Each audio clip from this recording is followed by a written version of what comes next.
Okay, so I just read a new Teenage Mutant Ninja Turtle comic Okay. by Jason Aaron. Mm-hmm. Apparently, he's very good at what he does. Okay. Explain. Did you love comics as a kid? I did, yeah. What is a comic to you that, that's so different from Mhm. what you make? Also, introduce yourself to people. My name is Reza Farazmand. I'm a cartoonist, best known as the creator of the webcomic Poorly Drawn Lines, which has been in books and TV shows and mostly on the internet for the past 15 years or so. So not just webcomic. Not just webcomic, yeah. Comic. It's a comic. Yeah, that's an interesting thing. We just asked, like, what is a comic to you? I think that there was a time when webcomics were comics that were on the internet, but now so many webcomics have jumped to other mediums like books and even newspapers or magazines or whatever. So I think a comic is more than ever now just a comic. It's just like a thing that looks like sequential art is what makes it a comic. But to answer your question, when I was a kid, I grew up being really into like comic strips, like newspaper comics. So gag comics that end after like 4 or 5 panels. I was not as into comic books, but I did discover some graphic novels like when I was a teenager and in college. Such as? The first one I got really into, I remember reading in middle school, was Mouse by Art Spiegelman. I know this, yeah. Yes. So I think that was the first serious graphic novel that I read as a kid. And then I later got into like Watchmen. Yeah. And then as an adult, I've discovered some more like kind of alternative graphic novels. Yeah. And so Poorly Drawn has these set of characters. Mm-hmm. Why Poorly Drawn? It doesn't seem poorly drawn. Poorly Drawn Lines. It started, well, when I first started out, I was more into like writing than drawing. So I just liked writing funny essays or like funny situations or like sketch comedy. And I wanted a way to add a visual element to that without, say, doing something as complicated as filming a YouTube video or something like that. So I could like come up with a joke and create the visual scenario and publish it like all on my own. So I started getting into cartooning and drawing little cartoons, and my art skills were like not that great, and it was actually very rough and poorly drawn at the time. So I just like fully embraced that and called it Poorly Drawn Lines. Is this pre-Instagram or like? This is way pre-Instagram. This is like when I was in high school. I started drawing for my high school newspaper. That's where I started my first comic strip. And the same characters? No, not the same characters. It was not even called Poorly Drawn Lines. But I started Poorly Drawn Lines my freshman year of college for my college newspaper, but also not the same characters. So the cast of characters that's in Poorly Drawn Lines now, I introduced like maybe 4 years ago. And where do they come from? Just my head, I guess. Yeah. The ones that I'm primarily working with now are like a cast of 4 characters who are all just animals whose names are the name of their corresponding animal. So it's like very simple. And I think they just came from me. I started out just drawing these animals in random one-off strips, and then they'd resonate well with the audience, or I would think it was a really good comic and want to reuse that character. And then they would slowly like start making more appearances. So I didn't really make a conscious effort to have a cast of characters. They kind of just slowly, naturally became a part of the comic as recurring characters. And when does it blow up? Because I think it's fair to say it's blown up. It's quite successful. Yeah. Maybe blow up's not the right word. Blowed up. I would say like I started visibly gaining a larger audience probably around like 2015, 2016, 2017. That's when I like passed 1 million followers on Instagram and started like really taking off on Instagram. And that was when that was an interesting transition period on the internet when like all the social media sites were publishing your content directly to their feed rather than like posting a link to your website or something, which is how I started out. Like I had a website where I posted my comics, and then I would post links on like Reddit or Facebook or whatever and be like, go read my comic, and get a bunch of traffic to my site, and build a following that way. And then around like 2014, 2015, I started posting directly to Instagram, and that's when I started seeing my like following blow up on Instagram. What do you think people love about it? I hear relatable a lot. I hear a lot of people say they see themselves in the characters, or that it makes them happy to see these characters either like struggling or making light of a situation. So I think there's like, it's like calm and gentle and empathetic. And I think that people see themselves in it or relate to that or find some kind of like sense of calm in it. Do you have top 5, like what are your favorites that you're like, that's the best I've ever done? My comic strips? Yeah. Well, probably the one that people have seen the most is the one where my mouse, one of my main characters, like throws his fists up at the end, and he's kind of in this like a little iconic stance of being ready to fight. So that one is probably like my most viral in recent years. But then some of my favorite ones have been the really long ones. Like most of my comics are 4, 5, 6 panels. But occasionally I'll get really into like doing a story arc or a longer comic. So one that I did recently was in the past few years about this character called Dr. Mountainson, who's the leading expert on mountains. And he recruits a team of people to go into this mountain with him, even though years earlier he had almost died in a mountain explosion and lost his entire team previously. And it just started as this one-off comic that kind of spiraled into like this 4 or 5 strip arc and ended up being like 35 panels of these characters going on this silly little adventure. So I really liked that one. It's hard to like, because I don't want to explain the joke. So I'm like, and then there's this one where blah, blah, blah. Trust me, it's funny. I do really like some of the longer ones. Like I also did one that was a couple of pages long about a robot on some faraway planet who wants to quit his job as a robot. And then it just kind of spins off from there. I've done quite a few that I really like. I've done, I think, like 4,000 comics or something at this point. Holy smokes. Yeah. Are they all you? Like, are you Dr. Mountain? Are you also, are you the mouse? Are you the pigeon? Are you... I'd say the way I usually explain it is that each of the characters has at least some aspect of my personality. But I think it's also good to write characters that have nothing to do with you and that are just completely zany and far out. So Dr. Mountainson is really nothing like me. But I would say like Mouse and a lot of the main characters do have aspects of my personality. Yeah. So you're going to go home today, and I was like, what are you going to do later? You're like, I'm going to go home and write or draw. Both. Yeah.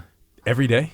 Yeah, ideally. I mean, sure, I have off days. But I think that the thing I found most important about being an artist on the internet and like trying to make a living that way is that you have to be consistent.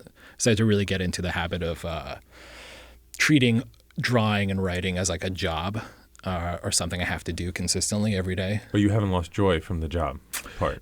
There's definitely been periods where I lose joy from it. I've been doing this professionally for like 12 years now, where I'm just publishing like 2 or 3 comics a week. So it definitely has gotten to points where I'm like, oh, I'm getting bored of this, or I need to try a new style of writing or like a new kind of joke or something, and just like try to evolve more. So yeah, I'd say for the first like 10 years anyway, it was pretty smooth sailing. But then at a certain point, at a certain point, you're like, oh, what else do I want to do? Do I want to do something differently? Do I want to do something long form? And I have done stuff like that. I've done a graphic novel, did an animated series. So I'm definitely interested in like pushing into other mediums and like keeping things interesting and trying new things. Well, I bet it gets not old, but tiresome. I mean, 4,000, who has done 4,000 of anything? Yeah, like right. 4,000 is a lot. Yeah, it is a lot. And you're still sort of showing up, right? 4,001, 4,002. Mm-hmm. What's the trick, I guess, to to any artist of any age who struggles with consistency and or is sort of tired of doing the same thing? Yeah, well, I think the trick is just wanting.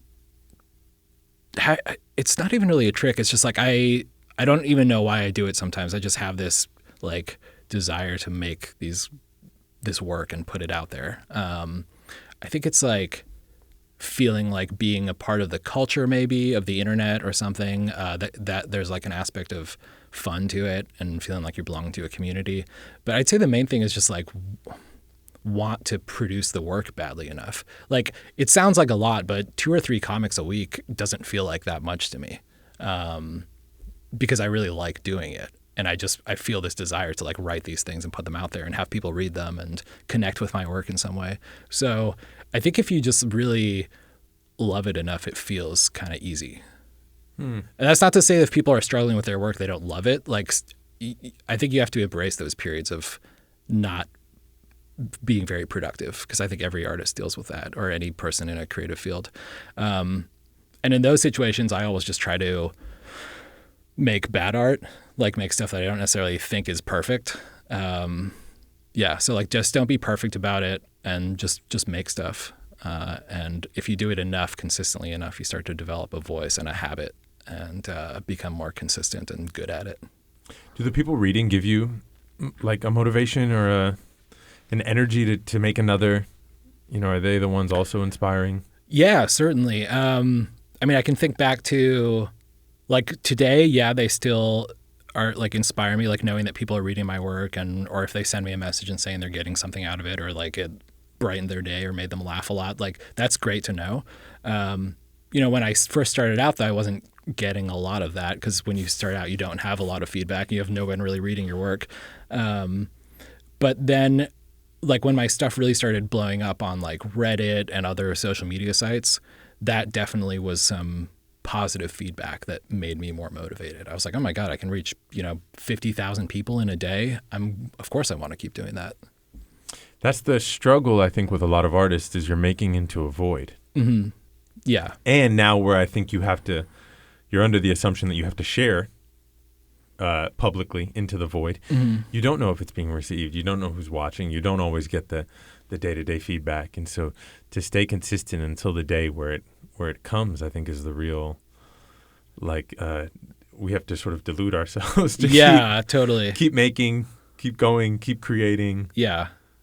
Luckily we have these channels on the internet now where a young artist can put their stuff out there and get instant feedback, and that's not always a good thing. Like it's cool that you can immediately reach, some artists can have a comic or a piece of art like go viral, or whatever virality is in the social media age, but like be seen by a lot of people all of a sudden, and that can probably be kind of intoxicating and really cool that you don't even have to like leave your bedroom to get internet famous, quote unquote, or have your work seen by millions of people. So you're a fan of the internet? I am. But I completely am aware of and live through the shortcomings of it as well, which is that like, by the same token where you can reach a lot of people, you also then start judging your work by those metrics in some ways. Like, oh, this comic got X number of likes. That means that it's good, got or that means I'm good. This got 1,000. Yeah. So I think that people have artists have always dealt with feedback or like self-doubt or whatever, but it's interesting now when it's quantified. Like it's more attainable to get that kind of reach, but you also see directly in numbers, like your performance as an artist, basically. I also think that's a trap, though. Like, I think if I share something and that does really well, it's a setup to try and mimic that. Mm-hmm. Like, by the time I do mimic it and I release it, it's already old. Like, it just didn't have the sauce of whatever that thing had, and it met the moment. And, I don't think any of us really understand algorithms or why or where or virality. And so I'm weary of like, oh, this thing got 20, I need to do exactly what got 20. Mm-hmm. Because it's not, you can't duplicate the sauce. Yeah. So I've always felt like I just try to stay true to what I want to write, and I'm never necessarily trying to duplicate what I've done before. I'm fortunate in that people like identify with my work and it resonates with them, seemingly like regardless of what I do in my comic that day. But yeah, I think that's also why you see so much internet content like repeating. Like you'll see 5 YouTube videos on the exact same topic. Like the thing I've seen I don't know how on YouTube or whatever you are, but the thing I've seen a lot recently is like every YouTube video essayist is making an essay about third places, which I think are very important. And like, I completely understand that, but there's like 80 million in-depth YouTube video essays about third places now. And like, yeah, it's just, and I don't think that everyone is actually like personally concerned with third places, but I think they're definitely personally concerned with making a video that gets a lot of likes or views. But by the same token, that's also a really important subject that should be discussed. It's just interesting when you see that, or like a meme or a type of comic be like repeated endlessly because people know it's going to perform well. Have you done a poorly drawn third place? No, I haven't yet. I haven't. No, yeah. Yeah. What's your favorite third place? My favorite third place? Probably, I don't know if this even counts as a third place, but probably the third place I spend the most time is like playing music with my friends at a jam space in Silver Lake. You rent a jam space? Or yeah, we rent one, but we just rent it like by the hour. It's this space where you can go rent a room not unlike this with drums and amps and stuff and play for a couple hours. So I guess that kind of feels like a third place in that it's not work and it's not home and it's somewhere I go to spend time with my friends and do something that's not work or home life. For people listening who don't know what a third place is, there's 1,000 YouTube videos on it. Also, coffee shops, gyms. Yeah, gym counts. Sure. Like I think if it's not your house or your work, yes, it's a third place. Yeah, bowling alley, pickleball, restaurants, I guess. But the problem with so many third places is that they're places to go spend money. And I love that this is now becoming a discussion of third places. This is going to be my YouTube. The more I do this, the more I just compile my third place comment, and then I just release it on YouTube. Exactly. And I have fit the algorithm. Yeah, money. Money is a big part of this whole this whole dance. But okay, I'm going to link this back to what we were talking about before. I have also liked some third place events or situations that bring my work into the real world. Like I love events where I get to meet other cartoonists. Like I have a friend here in LA who puts on a monthly like comic reading where he invites a bunch of artists into a real world space to read their comics out loud to an audience. I think that's a very cool idea. I don't know if that counts as a third place so much as like a third event or something. I think so. I mean, I think what we really desire, you said earlier, people find relatability in your work. Mm-hmm. And I think at the end of the day, what humans are really desiring, especially now, is some sort of connectivity. Like I'd like to connect to something or someone, whether it be this work, whether it be this story, or a bunch of other comics who are, experiencing the same thing that I'm experiencing. Yeah. We share a same language. That said, I did have the question, what other comics are inspiring you? Or if people like your work, what else might they like? Yeah. You're like, no one. No, I really like, the thing is if people are familiar with my work, they're probably familiar with the other like my colleagues, cartoonists who do very similar things to me, like on Instagram or other places. So there's a bunch of comics I'd like. Probably one that early on inspired me was called Perry Bible Fellowship. But I'm now like friends and colleagues with the artist of that comic, which was cool to connect with him. I've always been a fan of a cartoonist, Tom Gauld. He draws for The Guardian, I believe, but he also puts out a bunch of stuff on the internet and has released a bunch of books that I really like. One thing I've been in this ongoing like ups and downs of enjoying my career is like trying to remember that I do have to read other people's work. Because I feel like one thing I've noticed about doing this specific career for so long is that I've paid less attention to other people's work in this field at times. Because when I first started cartooning, I was like consuming as much as I was writing. I was like reading so many other comics and trying to find inspiration and like learn how to draw or like learn new art styles.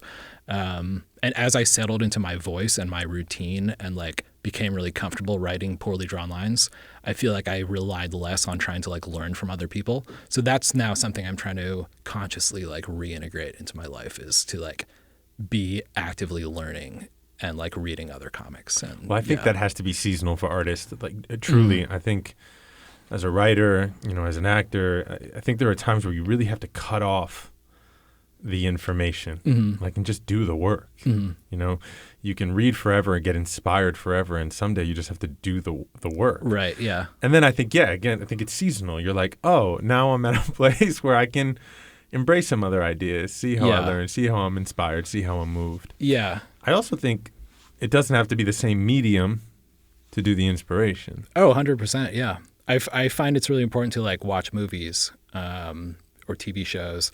I'm trying to get back into reading. So like reading fiction, inspiration can come from anywhere, especially like there's so many, I write comedy comics and like there's so many sources of comedy. So like I love sitcoms and stuff. And I find comedy inspiration from those, or just from like being out in the real world. But yeah, I do feel like I was saying, I feel like sometimes I can get into sort of a feedback loop where I'm just consuming my own stuff, where it's like the only comics I'm reading are my own comics that I'm writing. Kanye listening to Kanye? Yeah, like that, or like AI learning from AI, and then it becomes like degraded over time. Yeah. So I think it's important to, sometimes you have to shut out all the noise and just put your head down and like push away influences and just do what comes out of your own head. But sometimes it's important to like embrace those influences and try to like actively take in some new information and some new influences. So comics are taking so much information and distilling it into a line, maybe two. Yeah. What is that trick? And I think a lot of artists can learn from this. Like I sometimes think there's too much for much sake. Like it's just more for more. Yeah. So what is that trick to the condensing of a moment? Yeah. So I think for me, my writing has always been pretty succinct and concise. Like I don't like to use too many words. Part of that is the fact that for most of my career, I've had to actually physically draw every word I write. Like I have to write it. Like I write everything, like every word and line that appears in the comics. So yeah. I've recently discovered that you can make a font out of your handwriting, which is probably something I should have done years ago. But so because of that, I've had to, in some ways, like write sparingly. So I don't have to like cram too many words into a little box. So yeah, but it's interesting when you ask like what the trick is. I don't know because I'm not like consciously doing it. I do know that I'm trying to pare down a situation into like 4 or 5 panels. But I feel like I'd have to really step back and try to examine my work to understand how I'm doing that. And I just know that I need it to be short generally. I need it to appear on like one image that people can read in a few seconds. And as people's attention span degrades, that's become even more important. But I do also sometimes like doing those longer comics that go on for like pages and pages. Have you seen the film RRR? No, but I've seen like the one crazy scene from it, some fight The scene or dance something. scene? No, it was like a fight scene. Also, yes, there's a lot of crazy scenes. It's epic. I'm aware of this movie. Yeah. Epic, but I think it's kind of perfect. I think it's perfect for many reasons. One, it's like, please, thank you for bringing back the magic of a movie. Like, we're so obsessed with like realism. It's nice to do something fantastic. Yeah. Like a wedding dance fight battle. But also talk about pared down. Like, and I think that's what comics can do. But I found this in the film is you're riveted. Not a lot of words are said. It is just like action, visual, couple words to support next visual, action, visual, couple words, and I think there's some relationship there to efficiency. It's not even condensing. It's just like efficiency getting us to the next moment, the next beat, the next heartbeat. Yeah, and that's interesting you say that, like getting to the next moment, because that's what comics is all about. I mean, at its base, comics are sequential art. So it's like a series of images and words in sequence. It doesn't have to even be words, but it's about maintaining people's attention span long enough that they continue on to the next panel. And for me, that's been like keeping the lines in each panel like short and snappy and funny or insightful in some way, so that like every panel matters and there's nothing extra. That's how I draw my comics. But that's also kind of informed by my personal style and personal choices. Like I don't like to have a lot of distracting visual elements in my comics. I like each panel is typically like one character saying something that's important to that situation with like very little background noise or background detail. So yeah, for me, it's just about like getting the joke across with very little distraction. Have you ever had a job, or has it been comics since college? I had a job. I had a paid internship after college for like 2 years where I was a media assistant at a media company, like writing and editing articles. But then I quit that when I was like 25, and I've been doing it full time ever since then. But while I was doing that job, I was drawing comics like on my lunch break at work. I would start a comic in the morning, work on it on my lunch break, finish it when I got home at night, and then post it to my website, and then post that to Facebook. So I would be posting my comics between like 9 p.m. and midnight.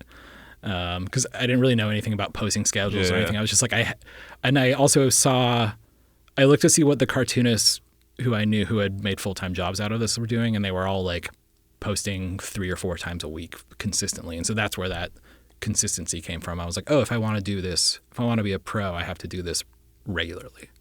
You ever teach workshops? No, I've never taught a class. I've been invited to do stuff like that, but yeah, I guess I'm not self-aware enough to be able to explain my process. I just like do it. I would need to like step back and think about like how to put this into a workshop format or something. It would be cool, but yeah, I feel like I always have some trouble communicating exactly how I work because a lot of it is very abstract, as I'm sure you know, as doing any kind of creative work. Yeah. What's the value of? Two questions. First question is, how many comics are there a lot of brown and black comics, or is it still mainly a white dominated world, or yeah? I would imagine, yeah. I think it's mostly white, yeah, but there are, yeah, I think there are definitely black and brown cartoonists. I'm sure there are. Yeah, but I think just by virtue of being at least based in the U.S., it's mostly going to be, yeah, I think white cartoonists. You think it's just mostly based? That's what it is. It's like mostly based in the U.S. This was a well. Obviously, there's also things like opportunities and stuff that you get, or like your parents encourage you to. Like my parents are both immigrants. They didn't necessarily encourage me to get into cartooning. It was like find a stable career to get into. And then when you got into cartooning, they said they were very open to the idea of me, like, because they knew that I loved making art and they knew I loved writing, and so they wanted me to at least try to pursue that, so I wouldn't have any regrets or whatever. So yeah, they were pretty open-minded to it when I started doing it, especially when I think when I got my first book deal is when it started to look like an actual career. They were like, fine. Yeah, exactly. So when you start to see some like financial stability from it, I think that becomes a lot easier for your parents to to accept.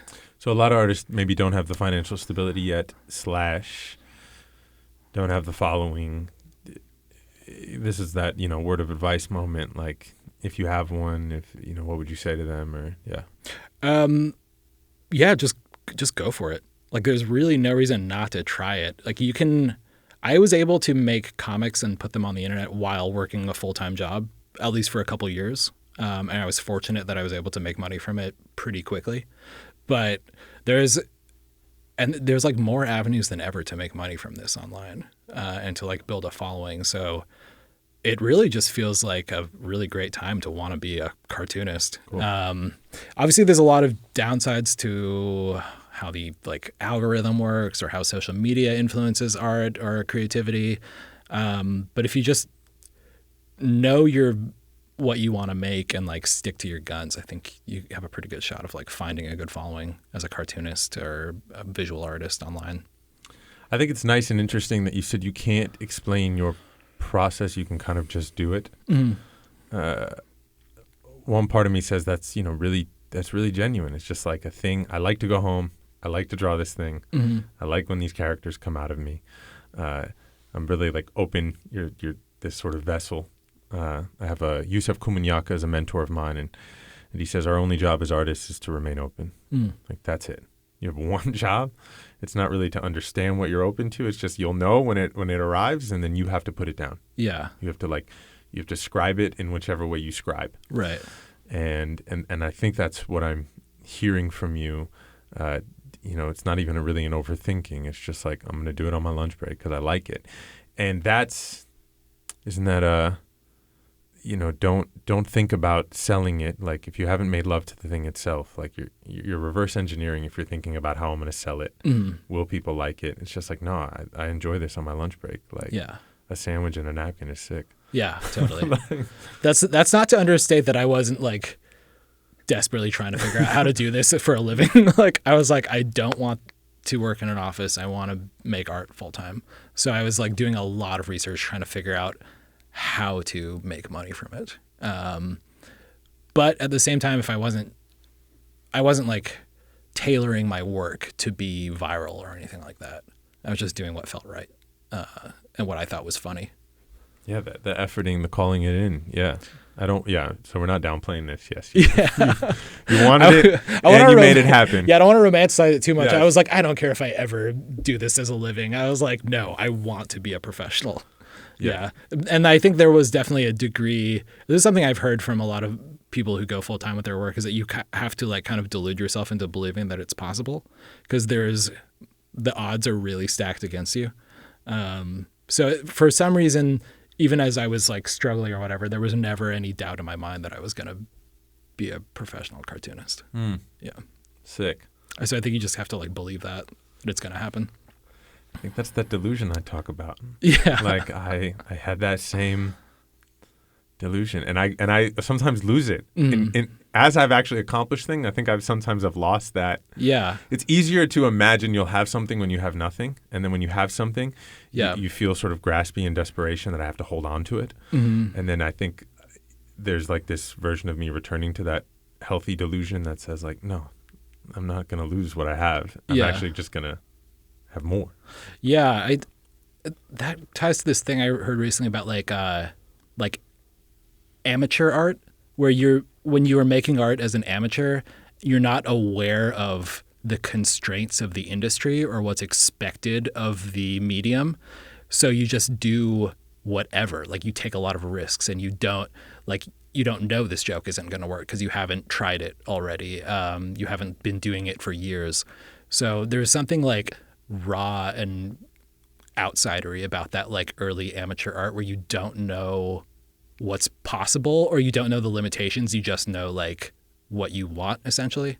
And then as you do it for years and start to understand the limitations around it, like start to understand what it actually takes to sell a TV show or get a book published, then it becomes almost a little bit harder to delude yourself, because you're aware of it, and you know how difficult it actually is. So yet you got to delude yourself. Yeah, exactly. So it's almost like trying to stay in touch with that like early raw version of yourself who didn't know the limits yet. Oh, so good. Important. Yes. Yeah. Early raw version of ourselves don't know the limits. I just wrote my first fiction book. I don't read fiction, and I wrote a fiction book. Cool. And it is not it's not traditional, and it took forever for me to get this, publisher and agent and then someone was like, whoa, this is so weird and wonderful, but also it needs a little more fictioning. And so then I had to do the work, but that raw, like, I'm just going to write this thing. I love it. Yeah. It's fiction because it's not real. Yeah. It's weird. And then they're like, yeah, but also we need a couple of things. Read this. This is from the world, learn the rules. But yeah, that raw self just should be the driving force. Yeah, because you had the audacity to write a book. Like that's an audacious act that you have to like not think too hard about it to do it, to like really complete it. Like sometimes you just have to like let the momentum take you.